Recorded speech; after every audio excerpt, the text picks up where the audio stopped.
જંબુસરના Indian petrol pump પર petrol diesel નથી તેવા બોર્ડ લાગ્યા અને બીજી તરફ ભારત પેટ્રોલિયમના પેટ્રોલ પંપ પર વાહનોની લાંબી કતાર લાગી છે પેટ્રોલ ડીઝલ ભરાવવા માટે। આ ભારત પેટ્રોલિયમ પેટ્રોલ પંપના માલિક દ્વારા લોકોને અપીલ કરવામાં આવી છે કે તેઓ અફવાઓથી દૂર રહે। અત્યારે પૂરતો પેટ્રોલ અને ડીઝલનો જથ્થો છે, કોઈએ ગભરાવાની જરૂર નથી ને આ રીતે વાહનોની લાંબી લાઈન લગાવવાની જરૂર નથી, લાઈનમાં ઊભા રહેવાની જરૂર નથી। સાથે જ પેટ્રોલ સંગ્રહ ન કરવાને લઈને પણ ફિરોઝ બાલા જે આ પેટ્રોલ પંપના માલિક છે તેઓ દ્વારા લોકોને અપીલ કરવામાં આવી છે। આ પેટ્રોલ પંપ કે જ્યાંથી કારબામાં કે પછી બોટલની અંદર પેટ્રોલ અને ડીઝલ નથી આપવામાં આવી રહ્યું, પેટ્રોલ અને ડીઝલ જે આપવામાં આવતું હોય કારબા અથવા તો બોટલમાં તે અત્યારે તેઓ દ્વારા નથી આપવામાં આવતું, કારણ કે સંગ્રહખોરી કરવું એ ગેરકાયદેસર છે અને માટે આ એક નિર્ણય તેઓ દ્વારા લેવામાં આવ્યો છે। કોઈપણ પ્રકારે પ્લાસ્ટિકના કોઈપણ પ્રકારના જે બર્તન હોય, વાસણ હોય, જેમ કે કારબા છે, જેમ કે બોટલ છે, ટીન છે, તેની અંદર પેટ્રોલ ડીઝલ આપવાનું પેટ્રોલ પંપ તરફથી બંધ કરી દેવામાં આવ્યું છે। લોકોને પણ સંગ્રહખોરી ન કરવા માટે પેટ્રોલ પંપના માલિકે અપીલ કરી છે અને સાથે જ અફવાઓથી દૂર રહેવા માટે પણ અપીલ કરી છે। પેટ્રોલ પતી જવાનું કારણે અમે બધા લાઈનમાં ઊભા છીએ, ક્યારના ઊભા છીએ।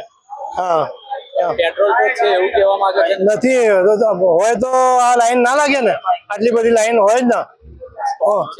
સ્ટોક, હા સ્ટોક છે જ નથી એ લોકો પાસે। હા, હું Bala filling station Jambusar dealer Firoz Bala પબ્લિકને જણાવું છું કે ભાઈ પેટ્રોલ ડીઝલની સપ્લાયની કોઈ સમસ્યા નથી, માટે મહેરબાની કરીને જરૂરિયાત પૂરતું જ પેટ્રોલ ડીઝલ વાપરો, ખોટી સંગ્રહખોરી કરી ભય ઊભો કરો નહીં અને અફવાઓ ફેલાવો નહીં। પેટ્રોલ ડીઝલનો પુરવઠો સરકારશ્રી તરફથી વ્યવસ્થિત રીતે મળી જ રહેશે, જેથી કરીને ગેરમાર્ગે દોરાવવું નહીં। પેટ્રોલ ભરાવા આવ્યા છે। પેટ્રોલનો સ્ટોક તો છે એવું કહેવામાં આવે છે। હવે પેટ્રોલ પંપના જે મેનેજર માલિકને પૂછ્યું છે કે ફૂલ સ્ટોક છે, બધા પૂરા, તમે આવી ગયા, લાઈનો પડી છે તો શું કરવા પડી? કેટલું આપે છે અહીંયા? 200 રૂપિયાનું આપે છે। 200 રૂપિયામાં ચાલશે દિવસ? નહીં ચાલે દિવસ। પછી બીજું શું કરે? શું કરીશું? પેટ્રોલ નહીં તો ગાડીઓ બેલ દઈશું, બીજું તો શું કરીએ? ચાલતા ફરીશું। શું નામ તમારું? રાકેશ પટેલ। હું પટેલ ઇરફાન, જંબુસર શહેર કોંગ્રેસ પ્રમુખ। આજે ડબલ એન્જિન સરકાર જે મોટી મોટી વાતો કરતી હતી તે સામે નજરે પડી રહી છે। પહેલા ગેસના બોટલોની લાઈન, અત્યારે પેટ્રોલ ડીઝલની લાઈન, ખેડૂતો પાયમલ થઈ ચૂક્યા છે, ખેડૂતોને પણ લાઈનમાં લગાડેલા છે। જે એવું કહેતો હતો કે એક 25 પૈસાનો કાગળ લખજો, એ બહેનો પણ લાઈનમાં આવી ગયા છે। આજે એ બહેનોને પણ કહેવા માંગુ છું કે 25 પૈસાના કાગળ લખનારા તમારા મોટા ભાઈ કાં ગયા? એ બહેનો પણ સવાલ પૂછે, જ્યારે આ ડબલ એન્જિન સરકાર મોટી મોટી વાતો કરે છે, વિકાસ વિકાસ વિકાસ, વિકાસના નામે એકલો ભ્રષ્ટાચાર જ કરેલ છે। વિકાસ ક્યાં દેખાય છે? બતાવે ડબલ એન્જિનની સરકાર કે વિકાસ ક્યાં છે?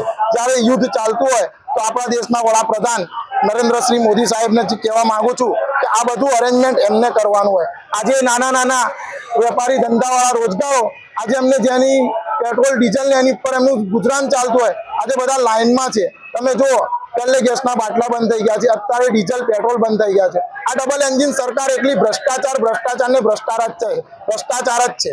આ ડબલ એન્જિન સરકાર સદંતર નિષ્ફળ ગયેલી સરકાર છે। જ્યારે ભાજપ શાસન 30 વર્ષથી આજે શાસન કરતું હોય તો આવું કેમ? હું આપના માધ્યમથી પૂછવા માંગુ છું, જંબુસર શહેર કોંગ્રેસ પ્રમુખ, એનો જવાબ મને આપ।